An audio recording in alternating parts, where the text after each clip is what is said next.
Como parte da programação do curso de Radiologia Musculoesquelética com relação raio-x, ultrassom, ressonância magnética, conversemos agora sobre as epicondilites laterais.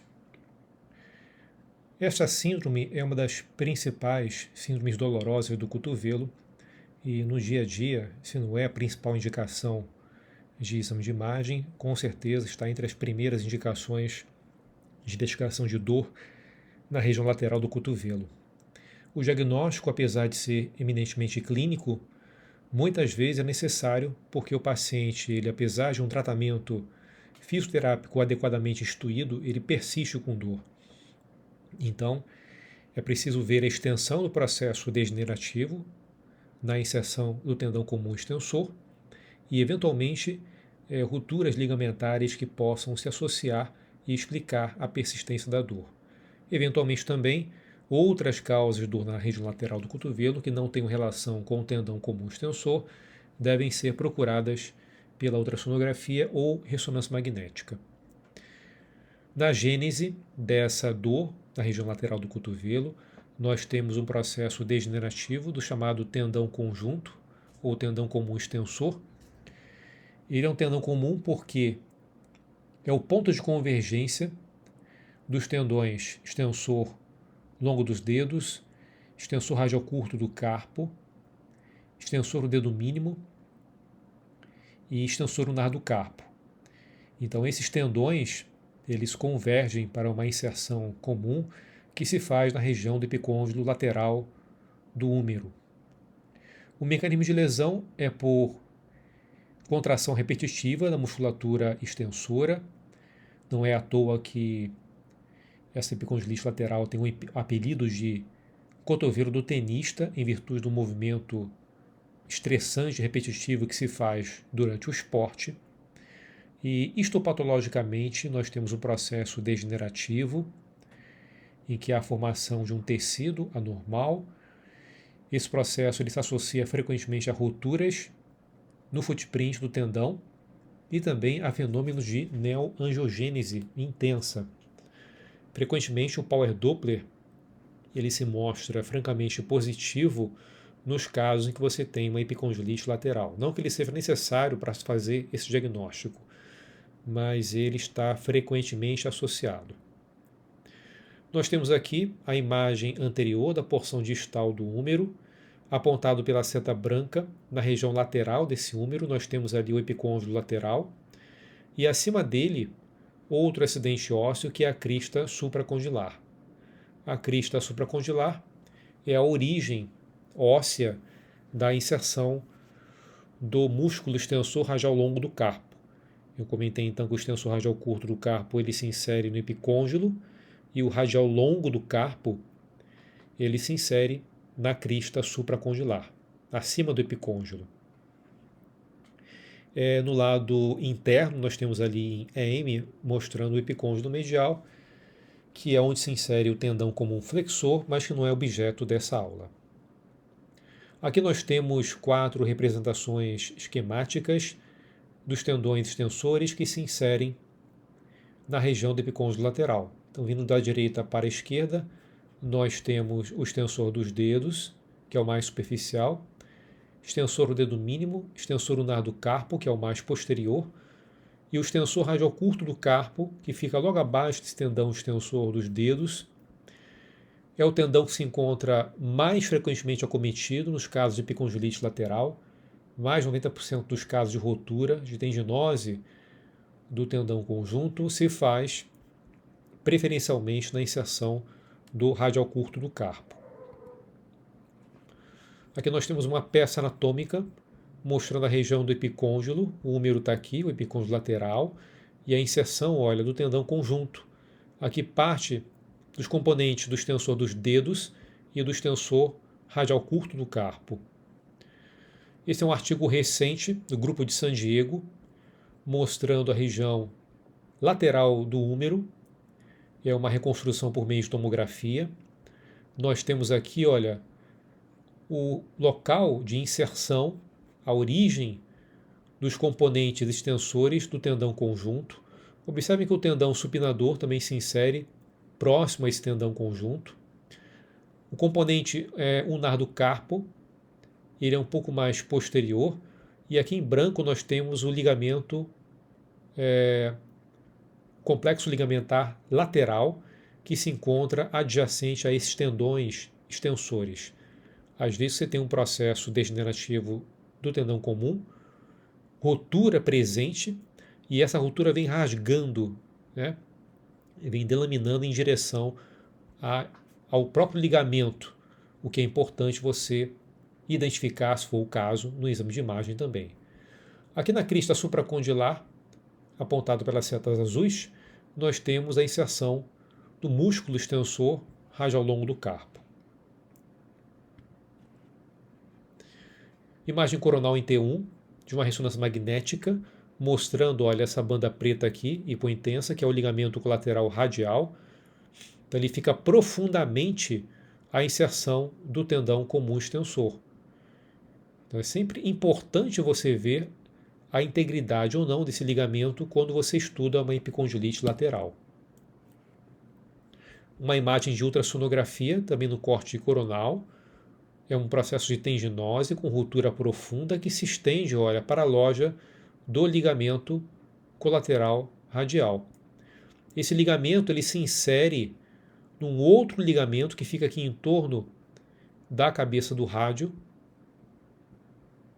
Então o colateral radial ele se insere em torno aqui da cabeça do rádio, no chamado ligamento anular. E a origem proximal dele, olha, se encontra rota em virtude de um processo degenerativo com microroturas associadas. Esse é o caso principal dessa aula. É uma paciente que veio fazer exame de cotovelo não por essa indicação de epicondilite, mas ela tinha também epicondilite. Então, note aqui nos planos axiais da sequência sensível a líquido, o epicôndilo lateral, medial, região do olecrano. Então, isso aqui é posterior, isso aqui é anterior, isso aqui é medial, isso aqui é lateral. Apontado pela seta vermelha, essa área hiperintensa, essa área branca, que é uma área de líquido, consequente a uma rotura intratendínea. Olha aqui o tendão comum extensor e uma grande rotura parcial extensa nesse tendão. Observem aqui um corte mais proximal do footprint da inserção, em que eu tenho um edema de partes moles, olha, ao redor dos componentes extensores. Aqui o extensor ulnar do carpo. Possivelmente isso aqui é o ligamento colateral radial. E aqui o tendão extensor curto, radial curto do carpo. Então nota aqui mais proximal a rotura, nós temos o edema de partes moles em torno dos componentes extensores. No plano coronal, nessa sequência, nós temos aqui, olha, aquele músculo que eu falei, que é o extensor radial longo do carpo, que se insere na crista supracondilar. E aqui na inserção do tendão comum extensor, é o mesmo caso, nós vemos aquela ruptura parcial extensa aqui. E esse ligamento profundamente aqui é o tendão comum, é justamente o ligamento colateral radial, né? No plano sagital dessa tendinose rotura, a gente observa aqui, olha, aquela grande área de rotura parcial na projeção do tendão extensor radial curto do carpo e o tendão extensor ulnar do carpo mais posterior aqui, aparentemente esse componente íntegro. Essa é a ultrassonografia desse caso. Observe que a área de rotura, pela ultrassonografia, às vezes não fica muito clara, né? Quando a coleção, em consequência da rotura, é uma coleção complexa, com debris no seu interior, com pedaços de hematoma no seu interior, na ultrassonografia, dependendo da fase que você estuda essas coleções, ela pode aparecer hipoecóica aqui, olha, como acontece nesse caso, né? Então aqui confunde com áreas de tendinose. A ressonância ela é realmente mais precisa para delimitar aquela área de rotura no footprint do tendão comum extensor. Esse é um outro caso, sem rotura, mas com tendinose. Observe um tendão espessado, tendão comum espessado. Tem alteração de sinal também, ele é meio heterogêneo, mas não tem área de rotura. Se tivesse área de rotura, eu deveria ver algo semelhante a esse líquido aqui na articulação, dentro do tendão, o que não é o caso. Na ultrassonografia, um tendão heterogêneo, espessado, e tem uma proeminência óssea aqui, olha, tem um osteófito na inserção desse tendão comum extensor. Professor, o osteófito também faz parte desse processo? Não, não necessariamente desse processo que está acontecendo aqui. Ele é mais comum em pacientes mais idosos, também é um processo degenerativo, mas não ligado necessariamente a isso que está ocorrendo aqui agudamente. Tá? Outros sinais associados ao comprometimento do tendão, que você pode encontrar pela ressonância magnética, é osteoartrite dessa articulação do úmero com o rádio, lesões condrais também eventualmente você pode encontrar, e processo de sinovite também adjacente ao tendão comum extensor. Então tudo isso você pode estudar pela ressonância magnética e oferecer como dado associado a esses casos. Então esse paciente que eu mostrei aquele entesófito na ressonância, ele aparecia nítido aqui na imagem T1, e essa irregularidade aqui adjacente ao epicôndilo lateral. Né? Como achado isolado, esse entesófito ele também é frequentemente visto, sem necessariamente ter uma tendinopatia como essa que eu mostrei agora. Esse é um vídeo, paciente que tinha uma tendinose na inserção do extensor comum, e essa área branca é para sinalizar uma rotura parcial. Vamos acionar o vídeo, o esquema explicativo, e aqui, olha, a área de rotura, o tendão todo heterogêneo, vai entrar o Power Doppler, olha como ele é vascularizado, esse tendão anormal, é muito comum esse tipo de coisa, Power Doppler francamente positivo no paciente que tem uma tendinopatia do extensor comum.